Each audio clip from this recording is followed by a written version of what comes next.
Hi everyone! Magandang umaga, tanghali, hapon at gabi sa inyong lahat. Ako si Lerma Novales Sarmiento, ang writer at author ng aklat na to na pinamagatang Life in Three Parts. At sa araw na to, ang topic ko ay Tatay Digong, Do Not Fear. God is with you always. Tayong lahat ay tinawag ng Diyos para maging kaisa ni Jesus na maging liwanag at asin dito sa mundo. Ang ating misyon ay magbahagi ng salita ng Diyos at ng katotohanan. Sinabi ni Jesus na ang katawan ng tao ay templo ng Diyos, templo ng Holy Spirit. At tayong mga tao ay hindi nabubuhay para sa ating sarili lamang. Kaya sinabi ni Jesus na ating parangalan ang Diyos sa ating katawan. Sinabi ni Jesus, "But you will receive power once the Holy Spirit comes upon you, and you will become my witnesses in Jerusalem, in all Judea, in Samaria, and at the end of the earth." Ang katawan ko, templo ng Holy Spirit. Ako bilang tao ay hindi nabubuhay para sa sarili ko lang. Ang presensya ng Espiritu ng Holy Spirit ay nananahan sa katawan ko, ang siyang gumigising sa akin sa araw-araw, ang nagbibigay ng buhay sa akin, kung kaya ako ay nabubuhay at umiiral dito sa mundo. At ang Holy Spirit din ang siyang itinataas ko na siyang Diyos Ama na parating kasama ni Jesus, na siyang nag-iisang Espiritu na may pag-aari ng buhay nating mga tao na inilahad ko sa aklat na to. At ang katotohanan, sinabi ni Jesus na sa huling mga araw, kung anong magaganap. Sinabi niya na magkakaroon daw ng gera ang bawat nasyon, magkakaroon ng labanan ang bawat kaharian, magkakaroon ng mga lindol, mga sakuna, kalamidad, taggutom sa iba't ibang lugar. At sinabi ni Jesus na huwag mabahala sapagkat ito ay pasimula lang ng paghihirap. Sinabi ni Jesus na ang mga tao ay magiging maibigin sa sarili at sa pera, tatalikod sila sa Diyos. At sa aklat na to, ipinahayag ko na si Jesus ay Mesiya, Espiritu, na bugtong na anak ng Holy Spirit. Yun yung ibig ipabatid ng Holy Spirit na siyang Diyos na nanasa aking katawan. Dahil ang Holy Spirit na nanasa katawan ni Jesus ay siya ring iisang Espiritu na nasa katawan ko. Kaya ako nagsasalita patungkol sa Holy Spirit. Maging si Jesus man ay nagsasalita patungkol sa Holy Spirit. Sinabi ni Jesus na ako ay nasa Ama at ang Ama ay nasa akin. Ang aking mga salita ay hindi nagmula sa akin, kundi sa Amang nasa akin. At sinabi rin ni Jesus na I will never leave you like an orphan. I will leave you the Holy Spirit as your helper, and He will be your advocate and comforter, and He will remind you all the teachings that I have taught you. Yung mga aral ni Jesus, honestly, sa Holy Spirit nagmula, hindi kay Jesus. Kaya sinabi ni Jesus, ang aking mga salita ay hindi nagmula sa akin, kundi sa Amang nasa akin. Ang ipinakikilala ni Jesus na kanyang Ama ay ang Holy Spirit. At sa aklat na to, Tatay Digong, ang pangalan mo ay nahahayag din na ikaw ang isang magiting na spiritual warrior at chosen one ng Holy Spirit. At ang katotohanan, naging brutal ang bunganga mo, palamura. Ako katulad mo, nagmumura din. Pero ang minumura ko, yung katulad mo rin na yung mga gumagawa ng kasamaan. Dahil yung mga gumagawa ng kasamaan, yung mga salot dito sa mundo, sila yung mga kampo ng kadiliman na kumakalaban at lumalapastangan sa Holy Spirit na nananahan sa ating katawan at sa katawan ni Jesus. Honestly, Tatay Digong, huwag kang matakot dahil hindi ka nabubuhay para sa sarili mo lang. Ang Holy Spirit na nananahan sa katawan mo, na siya ring nananahan sa katawan ko, ang nagbibigay ng buhay sa atin. Ang kinakalaban natin ay yung mga sinungaling, mga hudas, mga traidor, na lumalapastangan sa Holy Spirit. Kaya ako nagmumura din ay dahil maraming mga tao ang sarado ang utak na kahit ipaliwanag ko ng maayos sa kanila na ang Diyos mo, Tatay Digong, ay hindi ang mga ribulto, santo-santo at Diyos-Diyosan ng mga pari na siyang minura mo. Alam ko ang katotohanan na minura mo ang mga pari at sinabi mo sa mga pari na, "My God is not your God. My God is a perfect God and full of common sense." Sinabi mo yan. Mismong nilabas mo yan sa bibig mo dahil ang katawan mo, templo rin ng Holy Spirit. Kaya ako alam. At sinabi mo sa mga pari na ang Diyos ng mga pari ay stupid at walang common sense. Alam ko na maraming galit na pari sa'yo, hindi dahil lang doon, kundi minsan ay sinabi mo rin na dudurugin mo ang simbahan ng Romano Katoliko. Well, honestly, ang nagbibigay ng buhay sa atin ay ang Holy Spirit, Tatay Digong. Hindi ang rebulto, santo-santo at Diyos-Diyosan na dinala ng bulaang propeta na si Ferdinand Magellan na utusan ng hari ng Espanya na si Philip II. Honestly, alam ng Holy Spirit ang desire mo sa puso mo na gusto mo ring ibalik ang pangalang Maharlika para makalaya na ang ating bansa sa mga nasyon na nanakop sa atin. At ang Holy Spirit ang nagbigay sa akin ng otoridad na magbahagi ng katotohanan na ang totoong pangalan ng ating bansa ay Maharlika nung una pa man. Ang ating bansa ay naging sentrong pangkalakalan na pandaigdigan at maraming mga karatig nasyon tayo noon na pumupunta sa atin para makipagpalit kalakal. At ang totoong pangalan ng ating bansa ay Maharlika at nung panahon na yon, dahil hindi pa uso ang pera, ang tawag sa pakikipagpalit kalakal ay barter. Then sa paglipas ng mga panahon, napadpad ang demonyo at Judas na isang bulaang propeta na si Ferdinand Magellan na siyang nagdala ng relihiyong Romano Katoliko sa ating bansa. At sa banal na kasulatan, ipinagbabawal ng Diyos ang sumamba ka sa rebulto, santo-santo at Diyos-Diyosan. Dahil ang katotohanan, pamumusong yan at kasalanan na walang kapatawaran sa Holy Spirit na nanahan sa ating katawan. Dahil ang gumigising sa ating mga tao, honestly, ay ang Holy Spirit. Hindi ang rebulto, santo-santo at Diyos-Diyosan. Ang mga pari na minura mo, Tatay Digong, honestly, mga bulaang propeta, mga kampo ng kadiliman. Ako, dahil binigyan ng otoridad ng Holy Spirit, pinakilala niya sa akin ang sarili niya na siya yung aking Diyos at ang mga espiritual na gumigising sa akin na parati kong kasama, hindi ko na tinatawag na Father ang mga pari. Kasi honestly, dati akong Romano Katoliko. Pero nakita ko yung katuruan dyan sa Romano Katoliko ay puno ng kasinungalingan. Hindi nanggaling sa Holy Spirit na siyang Diyos na parating kasama ni Jesus. Sa banal na kasulatan, kung babasahin ng mga tao yung mga aral ni Jesus, wala si Jesus na itinuro na sumamba ka sa rebulto, santo-santo at Diyos-Diyosan. Wala si Jesus na itinuro na magrosaryo ka at itaas mo ang pangalan ni Maria na ina ng Diyos. Dahil kung binasa mo ng mabuti ang Biblia, makikita mo ang katotohanan na ang tawag ni Jesus kay Maria ay babae lang. At kalapastanganan sa Holy Spirit na tawagin mo si Maria na ina ng Diyos dahil si Maria ay tao lang. At si Maria, pinahiram din lang ng buhay ng Holy Spirit. Maging yung katawan ni Maria ay templo ng Holy Spirit. Ang Holy Spirit ang lumalang din kay Maria. At ang Holy Spirit din ang siyang lumukob kay Berhing Maria para magdalang tao si Berhing Maria at isilang si Jesus dito sa mundo. Honestly, si Jesus ay Mesiya, bugtong na anak ng Diyos, ng Holy Spirit na nananahan sa katawan ni Jesus, nananahan sa katawan natin. At sa banal na kasulatan, nasasaad din, sinabi ng Panginoon na sa huling mga araw, may kukuhanin siyang anak na babae dito sa mundo na prangka, na siyang magpapatotoo sa kanya. Kaya ako, brutal din ang bunganga ko at nagmumura katulad mo, Tatay Digong, dahil alam ko ang katotohanan na ang Diyos na umiiral, na gumigising sa ating mga tao na nagbibigay ng buhay, ay ang Holy Spirit na nanahan sa ating katawan.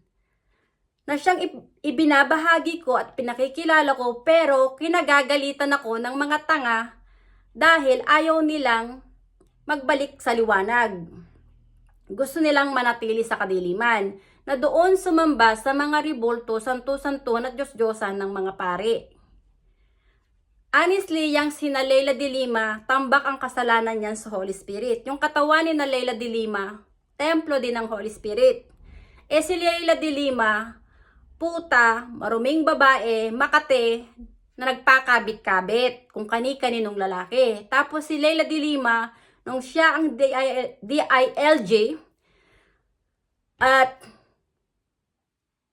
naging lalong magulo sa ating bansa kasi nagluluto sila sa bilibid ng droga. Hindi yan pwedeng itago ni Leila de Lima sa Holy Spirit dahil ang Holy Spirit ang may pag-aari ng buhay niya.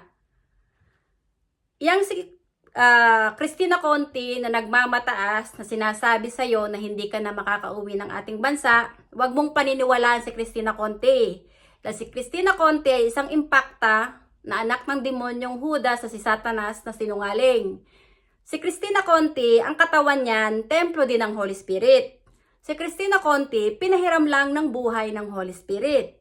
At ang may hawak ng buhay ni Cristina Conti ay ang Holy Spirit na nanaan din sa katawan mo, Tatay Digong. Kaya sinasabi ko sa iyo, Tatay Digong, huwag kang matakot dahil sa banal na kasulatan na sasaadin, sinabi ng Panginoon, "Do not fear, for I am with you always. I will never leave you nor forsake you.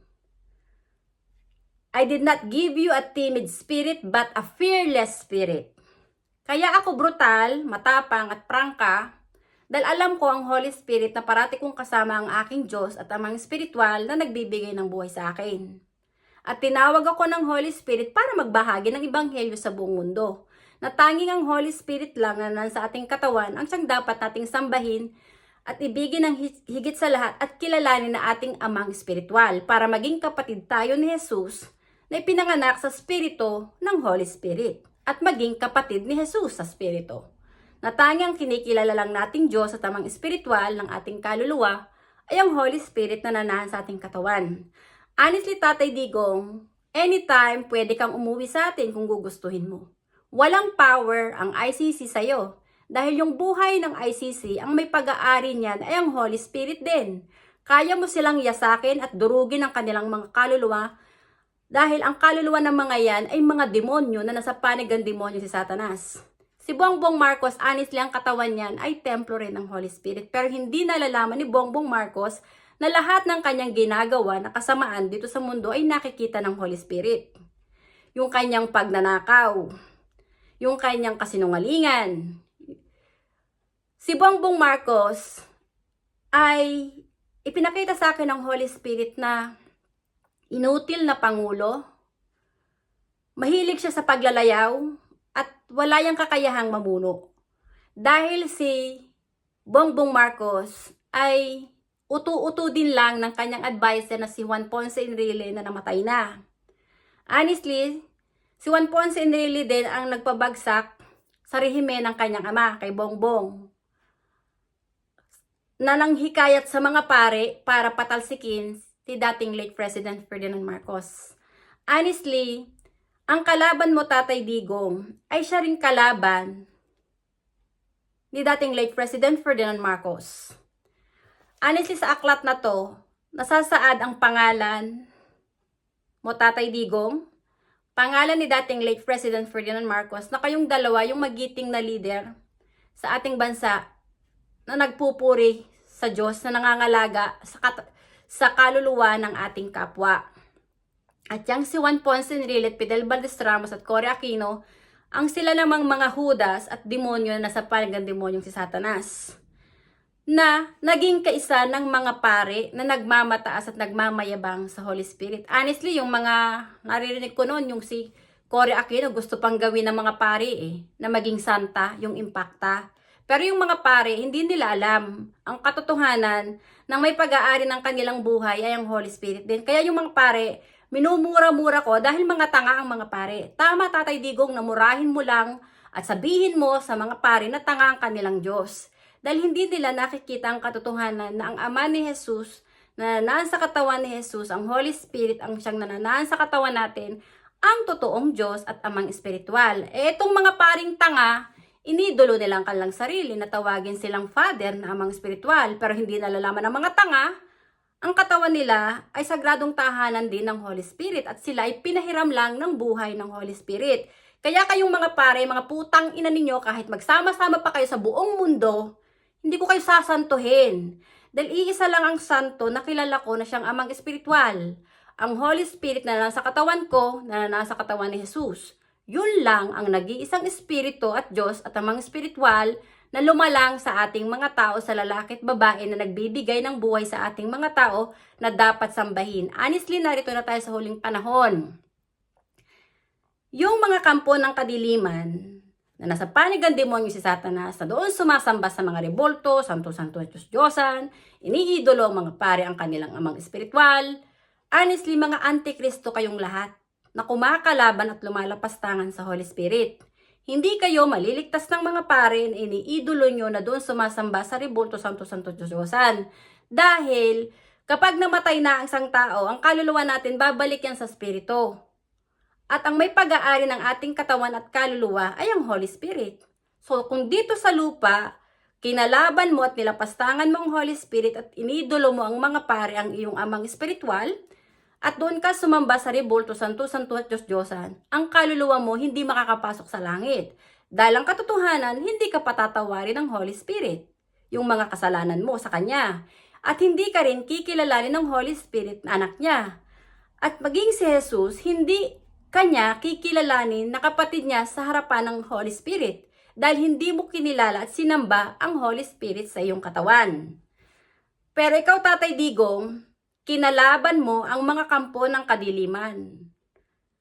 Hindi ka natakot kahit pagtulong-tulungan ka pa ng ibang mga leader na nasa Amerika, na naging kritiko rin sa pamumuno mo sa ating bansa. Honestly, ang bansang Amerika, sinakop din yung ating bansa. Mga ulupong, ang leader sa Amerika na nakikialam sa politika, pati ang mga pare na nakikialam sa politika.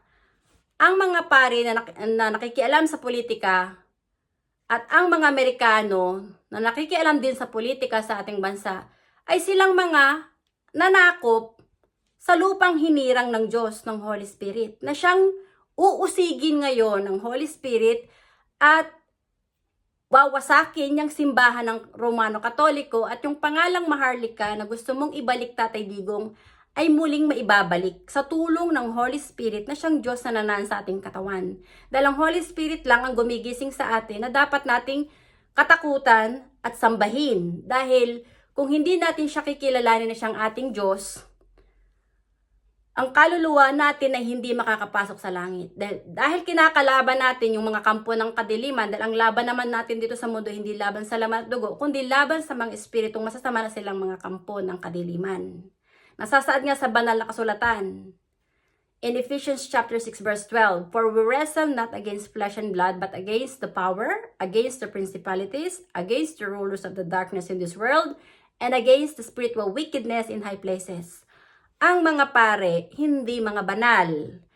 Ang Pope na kanilang iniidolo na tinatawag nilang Holy Father ay hindi banal, kundi Antikristo. Dahil honestly, ang nag-iisang Holy Father na dapat lang nating kilalanin ay ang Holy Spirit na nasa ating katawan.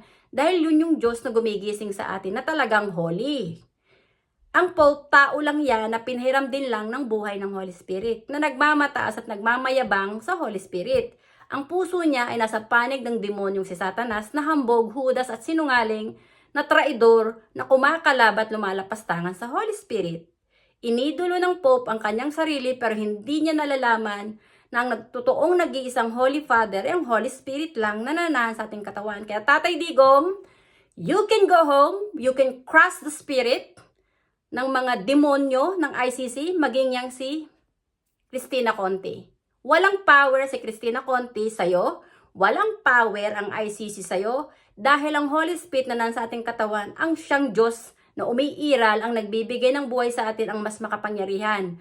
Wala kang kasalanan sa Holy Spirit dahil pinangangalagaan mo lang ang mga tao sa ating bansa bilang leader, naging servant ka ng Holy Spirit. Pero itong mga kupal, yung mga pare, yung mga against sa iyo, Sila yung mga Antikristo at Anti-Duterte na kumakalaban at lumalapastangan sa Holy Spirit na nanasa yung katawan.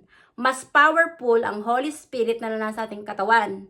Dahil siya yung totoong Diyos na gumigising sa atin at nagbibigay ng buhay sa atin, hindi ang mga rebolto, santo-santo Diyos-Diyosa ng mga paring tanga na walang common sense. At kayong mga ICC, mga impacto kayong lahat, kayo, Christina Conti, na mga demonyo, Judas at traidor, na kumakalabat lumalapastangan sa Holy Spirit, huhulihin lahat kayo ng mga anghel ng Diyos. Yung mga anghel ng Diyos, yung naging kaisa ni Tatay Digong, na naglalakbay sa Spirit katotohanan na inyong inaapi. Ngayon sila ang manghuhuli sa inyo at bibigkisin kayo at susunugin. Dahil kayo yung masasamang damo na ipinahayag ni Jesus sa the parable of the weeds, na hindi dapat mag-inherit ng land. Dahil ang puso nyo ay nasa panig ng demonyong si Satanas at yung relihiyong Romano-Katoliko na dinalan ng mga Espanyol ay kulto ng demonyo na nagpupuri sa demonyong si Satanas. Kailangan nyo na yang durugin dahil ang galit ng Holy Spirit ang siyang matitikman nyo. Mararanasan nyo ang galit ng Holy Spirit at ang inyong kaluluwa ay mahuhulog sa impyerno kung hindi kayo maniniwala kay Jesus na templo ng Holy Spirit ang inyong katawan at ang Holy Spirit ang ating Diyos. Eto na yung katapusan. Ang wawasakin ng Panginoon ng Holy Spirit ay ang kasalanan, ang kaharian ng demonyong si Satanas na Judas at traidor na kumakalaban sa kanya. Ang relihiyong Romano-Katoliko ay hindi nagpupuri sa Holy Spirit na siyang Diyos na makapangyarihan na parating kasama ni Jesus, kundi sa demonyong si Satanas na nagmamataas at nagmamayabang sa Holy Spirit. So, Tatay Digong, do not fear.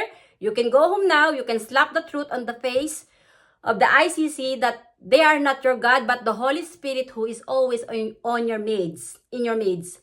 At ang Holy Spirit ang tutulong sa atin. He is the greatest helper, advocate, and comforter at all times, is always on our side. Thank you.